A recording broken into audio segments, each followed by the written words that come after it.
وَإِذَا قِيلَ لَهُمُ اتَّقُوا مَا بَيْنَ أَيْدِيكُمْ وَمَا خَلْفَكُمْ لَعَلَّكُمْ تُرْحَمُونَ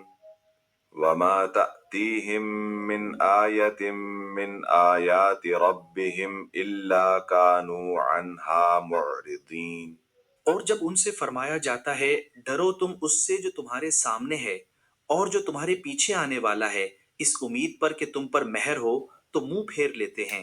اور جب کبھی ان کے رب کی نشانیوں سے کوئی نشانی ان کے پاس آتی ہے تو منہ ہی پھیر لیتے ہیں۔ اور جب ان سے فرمایا جاتا ہے ڈرو اس سے جو تمہارے سامنے ہے اور جو تمہارے پیچھے آنے والا ہے، اس امید پر کہ تم پر رحم کیا جائے، اور جب کبھی ان کے رب کی نشانیوں سے کوئی نشانی ان کے پاس آتی ہے تو وہ اس سے منہ پھیر لیتے ہیں۔ وَإِذَا قِيلَ لَهُمْ، اور جب ان سے فرمایا جاتا ہے۔ اس آیت اور اس کے بعد والی آیت کا خلاصہ یہ ہے کہ جب کفار مکہ کو اللہ تعالیٰ کے عذاب سے ڈراتے ہوئے فرمایا جاتا ہے کہ تم اس عذاب سے ڈرو جو دنیا میں تم پر آ سکتا ہے، اور اس عذاب سے بھی ڈرو جو آخرت میں آنے والا ہے، اور ایمان لے آؤ تاکہ تم پر رحم کیا جائے اور تم عذاب سے نجات پا جاؤ، تو وہ اس نصیحت پر عمل کرنے کی بجائے اس سے منہ پھیر لیتے ہیں۔ اور ان کا کردار صرف یہیں تک محدود نہیں، بلکہ وہ ایسے پتھر دل ہو گئے ہیں کہ ان کے پاس جب کبھی ان کے رب کی نشانیوں میں سے کوئی نشانی آتی ہے تو وہ اس سے منہ پھیر لیتے ہیں، اور ان کا دستور اور طریقہ کار ہی یہ ہے کہ وہ ہر آیت اور نصیحت سے اعراض اور روح گردانی کرتے ہیں۔